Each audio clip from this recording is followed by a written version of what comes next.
필터를 할 때는 내 이미지가 있어야 돼서 항상 그래요. 이 모든 걸 하나로 한다든지 지금 얘는 없으니까 컨트롤 G 했습니다. 필터 가서도 늘 수정할 거니까 퍼스트 마트 필터즈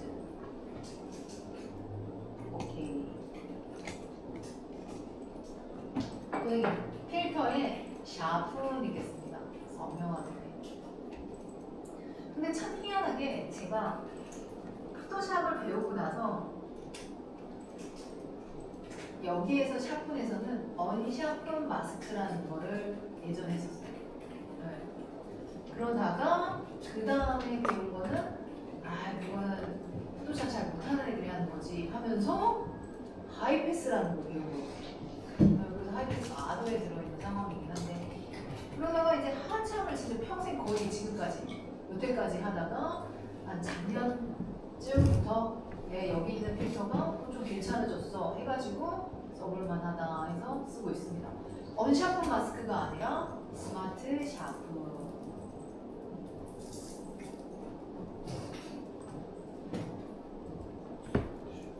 네, 스마트 샤프는 눈 쪽에다가 이렇게 갖다 놔둬봐요. 자, 이걸 어떻게 쓰는지 말씀드리겠습니다. 자, 얘가 그림자 하이라이트에도 샤픈을 줄 수 있다네요. 우리는 이 친구는 쓰지 않을 거고 지금 이 친구를 할 때 리무브 뭐를 지어줄까라고 했을 때 가우시안 블러 아니고요.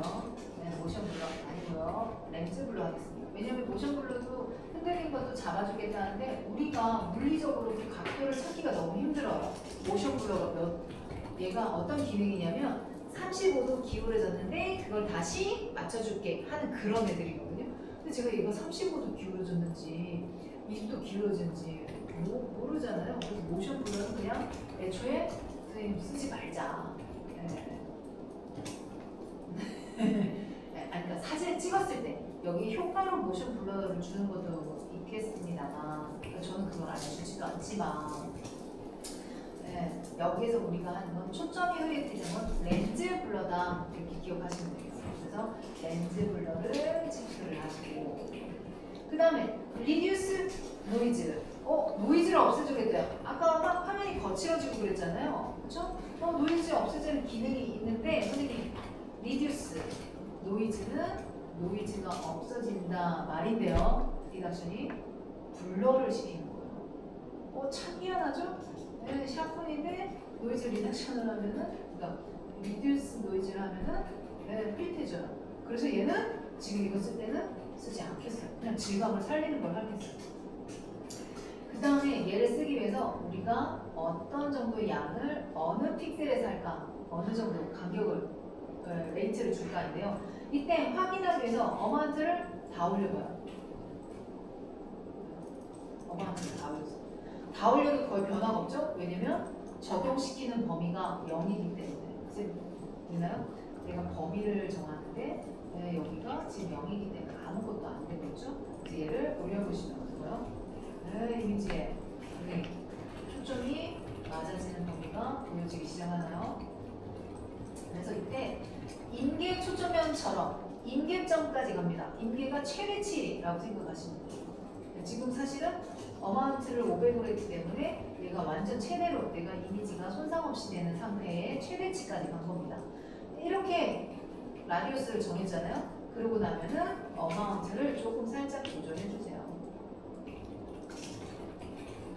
없으면 어마운트도 적용하는 범위를 안 하면 없어지니까. 그래서 제가 이 정도 느낌에서 괜찮겠다.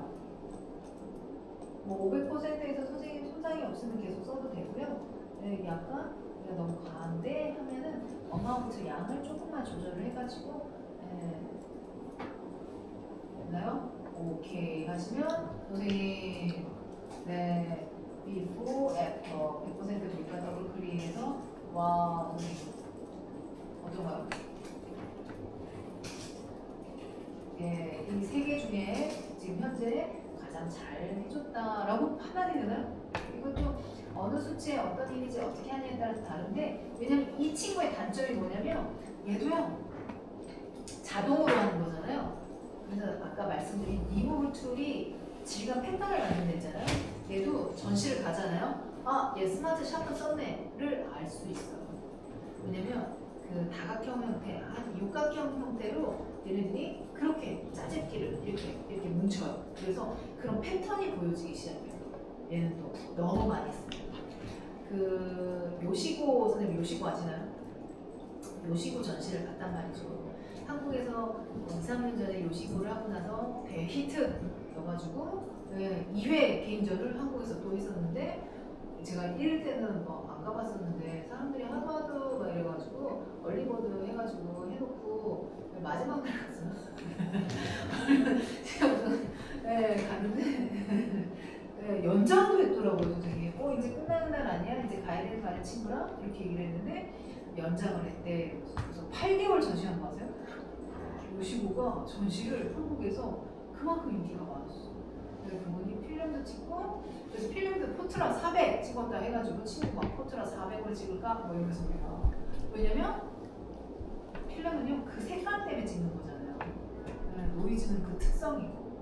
근데 딱 전시장을 갔는데 어마무시한 노이즈와 어마무시한 그레이. 왜냐면 조그만 35mm 찍었으면은 이만한 벽에 채우려고 하면은 아웃포커스가 많이 될 거잖아요. 입자가 작으니까. 거기에 필름인데 거기다 다 뭘 넣냐면 스마트 샤프를 넣더라는 거죠.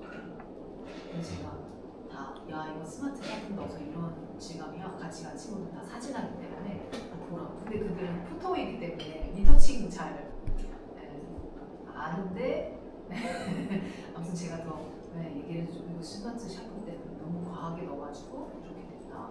근데 사진이라는 건 선생님 적정 거리가 있어요. 감상하는 거리가 얼마나 되는지 아세요?